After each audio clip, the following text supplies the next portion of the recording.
Le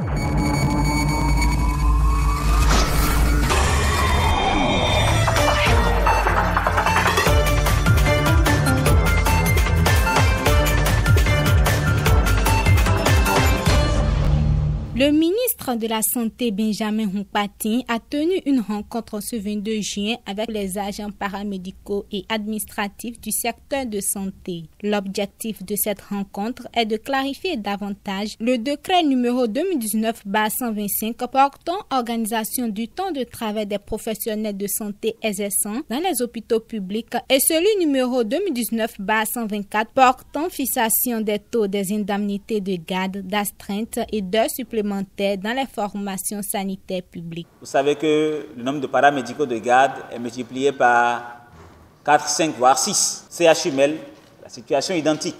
Dans les hôpitaux de zone, c'est la même situation. Si nous essayons de payer des taux qui dépassent un certain montant, nous allons plomber totalement les finances de ces hôpitaux.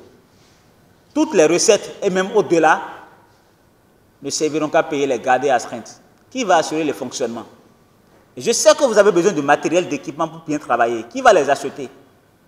Pour tourner un hôpital, on a besoin de médicaments.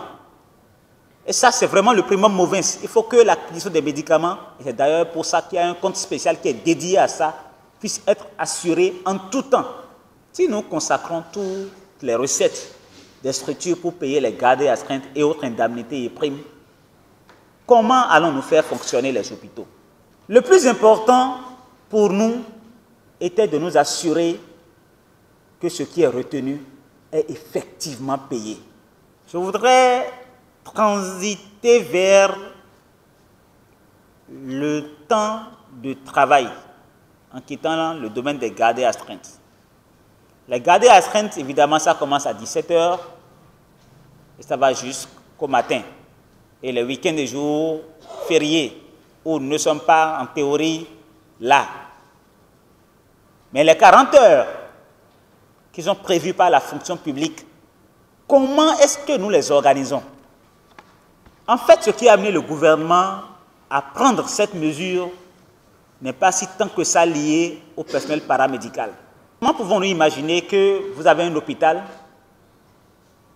où il y a au moins 2 agents de l'État qui viennent chacun un jour dans la semaine? Je vous dis, ils viennent un jour dans la semaine parce qu'il y a des prestataires qui sont pris. Et eux, ils viennent un jour, ils disent les autres prestataires prennent un jour, un jour, un jour. Pendant une semaine entière, allant jusqu'au chef service. Et il dit que lui, il a fait une garde de 24 heures. Bon, donc il a rempli son contrat avec l'État. À la fin du mois, il peut prendre son salaire allègrement. C'est cela, la situation. Et vous le savez très bien. Vous le vivez tous les jours. Vous le constatez tous les jours. Vous le ressentez dans votre chair. Vous ne parlez pas de ça. L'État a pris ses responsabilités et a décidé que désormais, le temps de travail soit organisé. Tout fonctionnaire doit aller accomplir ce pourquoi l'État le paie à la fin, du lundi au vendredi, c'est-à-dire les jours ouvrables, de 8 h à 17 h, sachant bien que dans l'intervalle, personne ne peut travailler en continu sans manger ni boire pendant 8 heures de temps. Nous avons prévu un créneau d'1 heure qui sera, je précise bien, organisé. Parce que la santé, c'est l'organisation du temps de travail qui sera organisée de façon à assurer la continuité des services. J'ai déjà entendu des brouillons dire, ah, ils ont mis jusqu'à 17 h.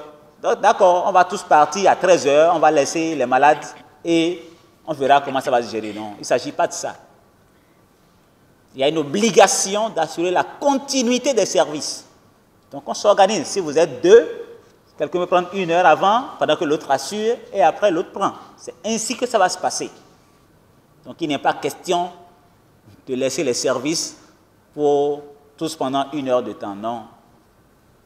Donc désormais, il est attendu de chaque fonctionnaire qu'il aille à son service du lundi au vendredi de 8h à 17h. À partir de 17h, les gardes sont organisés. Les week-ends et jours fériés, les gardes sont organisés et ces gardes sont payés. Ça ne rentre pas dans le compte du salaire. Le salaire, c'est le travail qu'on accomplit du lundi au vendredi de 8h à 17h.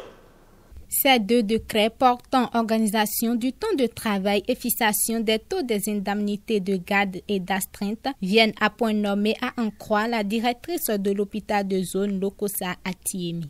Ces deux décrets-là sont venus à point nommé pour vraiment nous aider à mieux assainir le secteur au niveau des hôpitaux et à régler les problèmes de flou. Alors, à notre niveau, à l'hôpital de zone de Lokossa, après la prise de ces décrets, après la séance que nous avons eue avec l'autorité ministérielle, nous avons fait une assemblée générale pour inviter le personnel.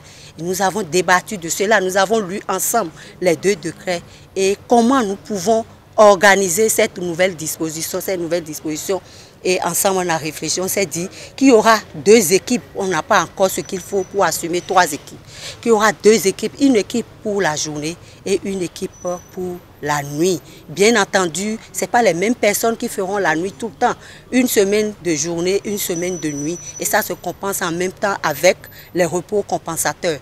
Parlant de la fixation des taux d'indemnité de garde et d'astreinte, la directrice de zone de l'hôpital de Lokossa à Thiémi, Reine Solange Tozès Bidé, ainsi que les autres agents paramédicaux et administratifs, souhaitent que les disparités soient corrigées ou pourquoi pas que le gouvernement fixe un taux égal pour les médecins et pour les agents paramédicaux et administratifs.